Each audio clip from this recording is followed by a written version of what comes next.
Unit 6, pages 202 to 203, average value of a function. So we're going to first start by writing out how we found the average velocity. So average velocity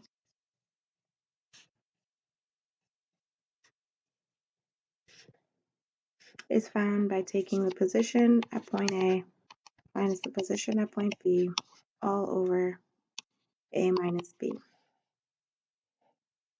Another way you can do this is by taking the position at point B minus the position at point A all over B minus A. As long as you're consistent with which point you are using first in both the numerator and the denominator. Average acceleration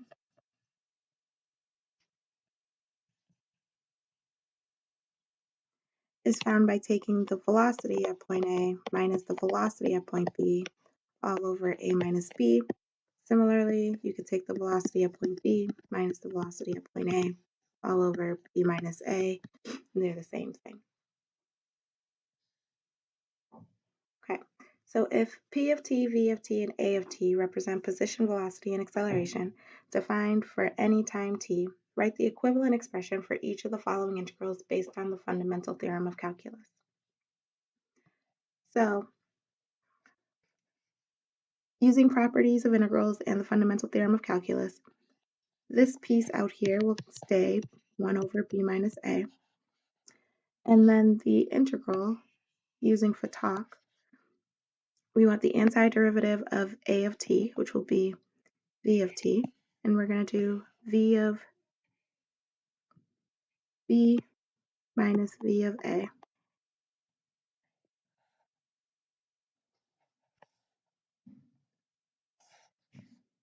And if we actually multiply this out, we get the average acceleration.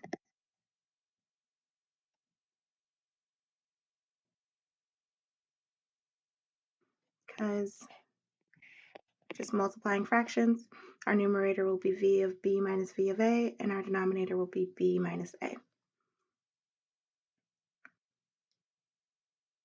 For the next expression, we have 1 over b minus a, which will stay 1 over b minus a.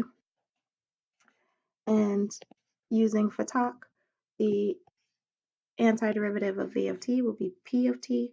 So we have p of b minus p of a.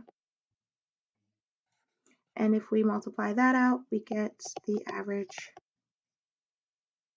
velocity. Because again, multiplying fractions straight across.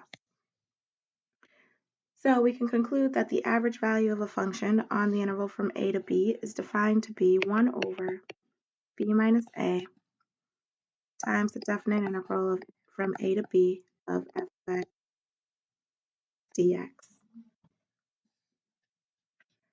So we're going to use this integral to find the average value of the function f of x equals x cubed square root of sine squared x on the integral from 1 to 3. So 1 is my point A and 3 is my point B. So I have 1 over 3 minus 1 times the integral from 1 to 3 of x cubed square root of sine squared x dx. And since this is a calculator problem, I just put the integral into my calculator, and I'll have 1 over 2 times 11.696, which is equal to 5.848.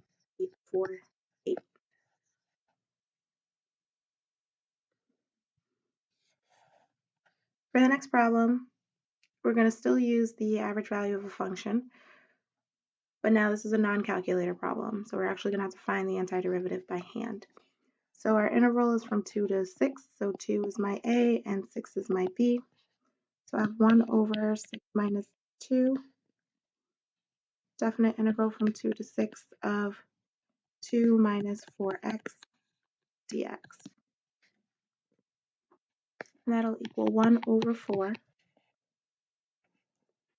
And the antiderivative of 2 minus 4x is 2 minus 2x squared. And we're going to find that from 2 to 6. So applying for talk now, we have 2 times 6 minus 2 times 6 squared minus 2 times 2 minus 2 times 2 squared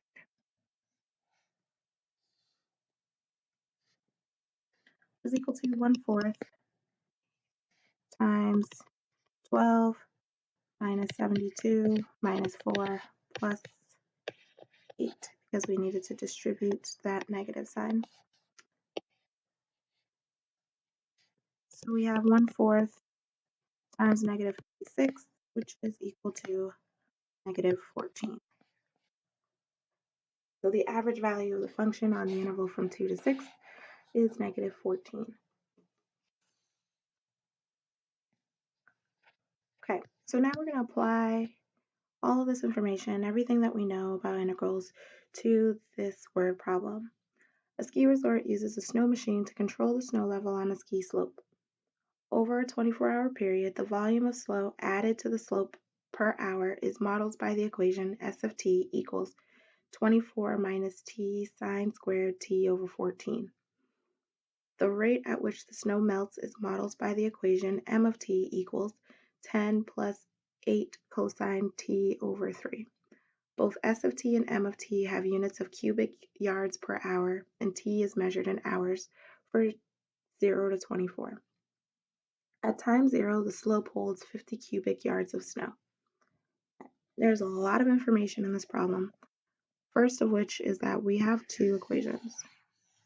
The first equation is added snow. The second equation is melted snow. This is a calculator problem, so for the first equation, I'm going to put in y1. Second equation, I'll put in y2, and we'll go from there. The other piece of information that we know is that at time 0, the slope holds 50 cubic yards of snow.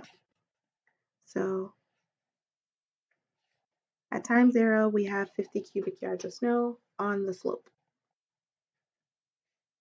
And we also know that our units for S of t and m of t are both cubic yards per hour. And our overall interval is from 0 to 24 hours. So first thing we want to do is compute the total volume of snow added to the mountain over the first 6-hour period. Okay, so if we want the total volume,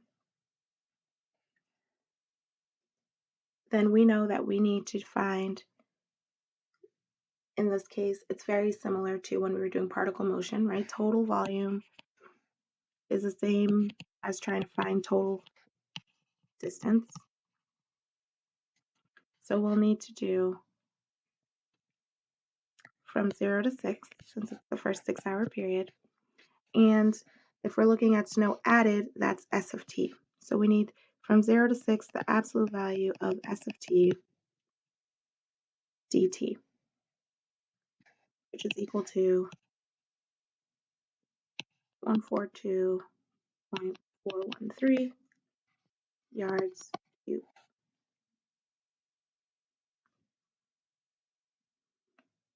We could also tell that since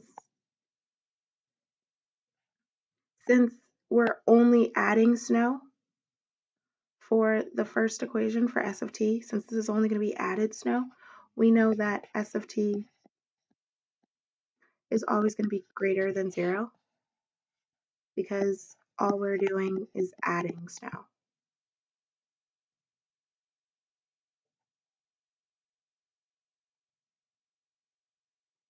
So to find the total distance, we could have just found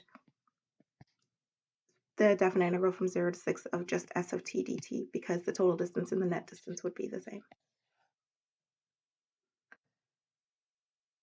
So for part B, we want to find the value of the definite integral from 0 to 6 of m of t dt and 1/6 0 to 6 m of t dt using correct units of measure, and explain what each represents in the context of this problem.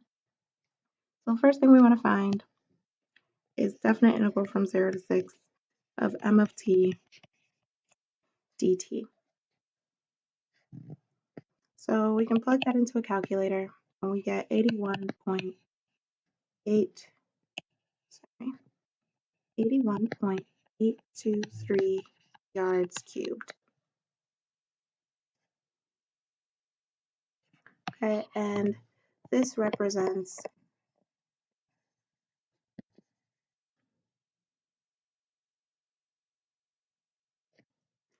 the total amount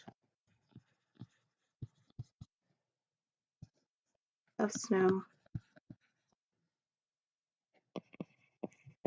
that melts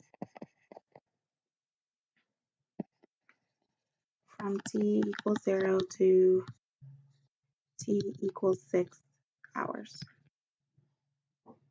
And we know it's total amount because when we're melting the snow, that is always decreasing. Therefore,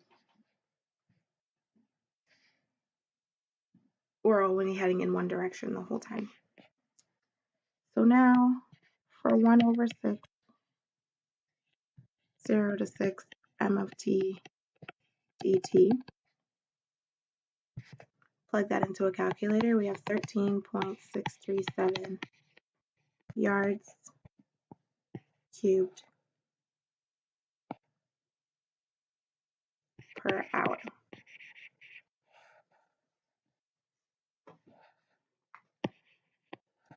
And this represents the average amount of snow that melts per hour from t equals 0 to t equals 6 hours.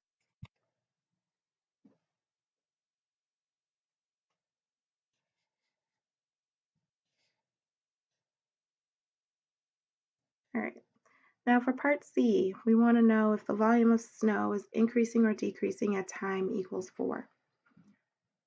So in order to figure out if the volume of snow is increasing or decreasing, we need to combine our two functions, the amount of snow being added and the amount of snow being melted, so that we can identify how much snow is actually on the slope at any given time. So we're going to create a new function called a of t. Actually, let's just call it v of t. We're going to create a new function called v of t, which represents the volume of snow. And that's going to be equal to the amount of snow that was on the slope prior to any addition or melting. So that was 50 cubic yards of snow. And then we're going to add to that the amount of snow that is being added at any given time. So that's s of t dt. And we're going to subtract from that the amount of snow that's being melted. So that's m of t dt. Okay, so this is my volume of snow equation.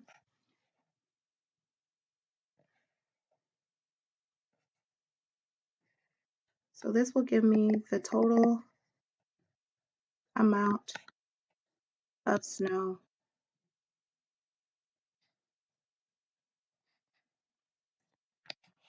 on the slope at any time.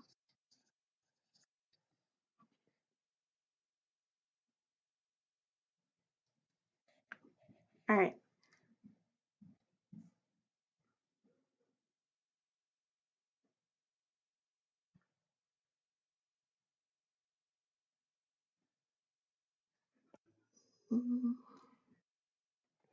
So now to figure out if the volume is increasing or decreasing, we need to know the derivative of this function.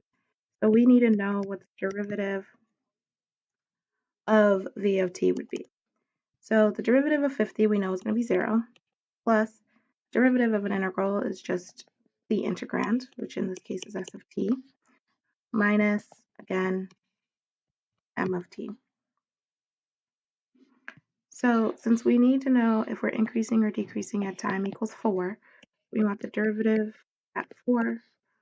So we'll plug in 4 for s of t and m of t, and we get 11.800.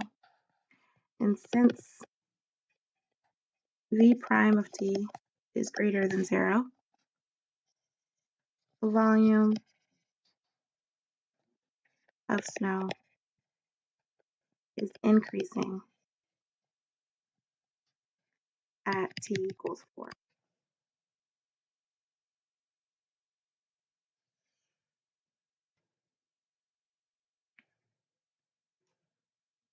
All right, so for part D, we want to know how much snow is on the slope after 5 hours. So we created a volume equation that will give us the total amount of snow on the slope at any given time. So we're going to use that. So we have v of 5 equal to 50 plus the integral from 0 to 5, since we're looking at after 5 hours, of s of t dt, minus the integral from 0 to 5 m of t dt.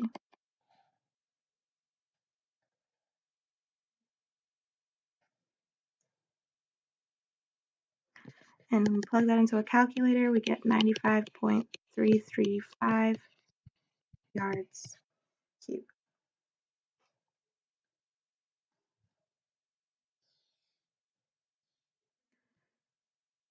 Now for this last part, we want to suppose that the snow machine was turned off at time t equals 10.